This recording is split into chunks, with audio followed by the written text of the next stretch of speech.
बुलंदशहर में पत्नी और दो बेटियों को बेरहमी से मौत की नींद सुला देने वाला 25,000 का इनामी सईद पुलिस से बचने के लिए भिखारी बन गया।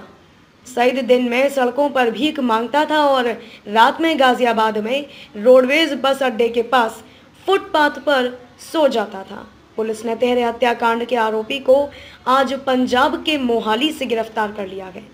पुलिस की गिरफ्त में खड़ा यह तेहरे हत्याकांड का आरोपी सईद मेंटल। सईद ने 2 मार्च को शिकारपुर कोतवाली क्षेत्र के मोहल्ला अंबेडकर नगर में पत्नी और अपनी 2 बेटियों की सरिया और धारदार हथियार से पीट कर निर्मम हत्या कर दी थी। पुलिस पूछताछ में सईद ने बताया कि वह हत्याकांड के बाद पुलिस से बचने के लिए गाजियाबाद रोडवेज बस अड्डे पर रहा। वह दिन में भीख मांगता था और रात में रोडवेज बस अड्डे के फुटपाथ पर सो जाता था। इतना ही नहीं, सईद पूरे परिवार को मौत की नींद सुला देना चाहता था, लेकिन वह अपने 2 बेटों को मौत की नींद नहीं सुला सका। सईद ने ऑन कैमरा यह भी स्वीकार किया कि उसकी पत्नी के अवैध संबंध थे, जिसका उसकी बेटियां और बेटे सपोर्ट करते थे। इसीलिए वह पूरे परिवार को मौत की नींद सुला देना चाहता था, लेकिन वह इस प्रयास में सफल नहीं हो सका। एसएसपी बुलंदशहर की माने तो आरोपी सईद पुलिस से बचने के लिए न सिर्फ भिखारी बन गया, बल्कि वह मोहाली में ईंट भट्टों पर मजदूरी करने चला गया। पुलिस ने सईद को पंजाब के मोहाली से गिरफ्तार कर कोर्ट भेज दिया गया। तेहरे हत्याकांड का सर 25,000 का इनामी गिरफ्तार किया गया है। सर कहाँ से गिरफ्तारी हुई है? देखिए 2/3 की रात में तीसरे महीने में मार्च में शिकारपुर कस्बे में सईद मेंटल नाम के व्यक्ति ने अपनी पत्नी और 3 बेटियों के सिर पे घातक चोट पहुंचाई थी, जिसमें पत्नी और 2 बेटियों की मृत्यु हो गई थी। तीसरी गंभीर रूप से घायल थी, जो बाद में उपचार के दौरान ठीक हुई। और इन सब की हत्या करने के बाद ये अपराधी घर से फरार हो गया। इसने अपना मोबाइल फ़ोन अपने घर पे ऑफ कर लिया था।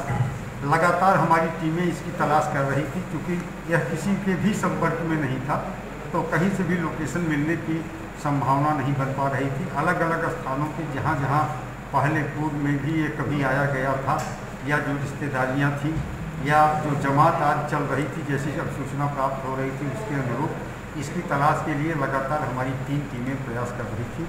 इसी क्रम में ये तथ्य जानकारी में आया कि आज से लगभग 20 साल पहले ये पंजाब के मोहाली जनपद में ईंट भट्ठों पे काम करता था।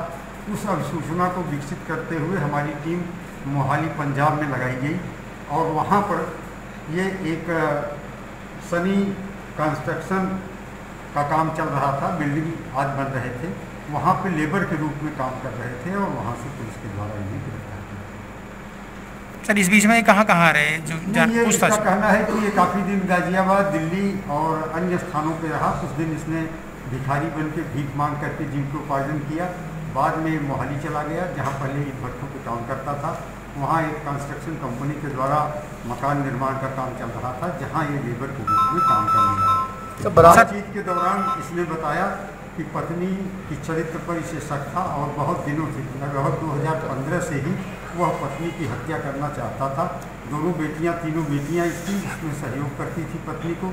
इसका बड़ा बेटा भी सहयोग करता था। बड़ा बेटा वहाँ नहीं था, इस वजह से वो बच गया। तो इसको अपने किए पे कोई पछतावा नहीं है। फिलहाल हम लोगों ने इसे गिरफ्तार कर लिया है, जेल भेज रहे हैं और वैधानिक कार्रवाई अदालत से की है। बरामद की क्या हुई है? नहीं, इसका जो जिस छड़ से इसने हत्या की थी और लोहा के डंडा और धारदार हथियार, वो उसी समय मौके से बरामद हो गया।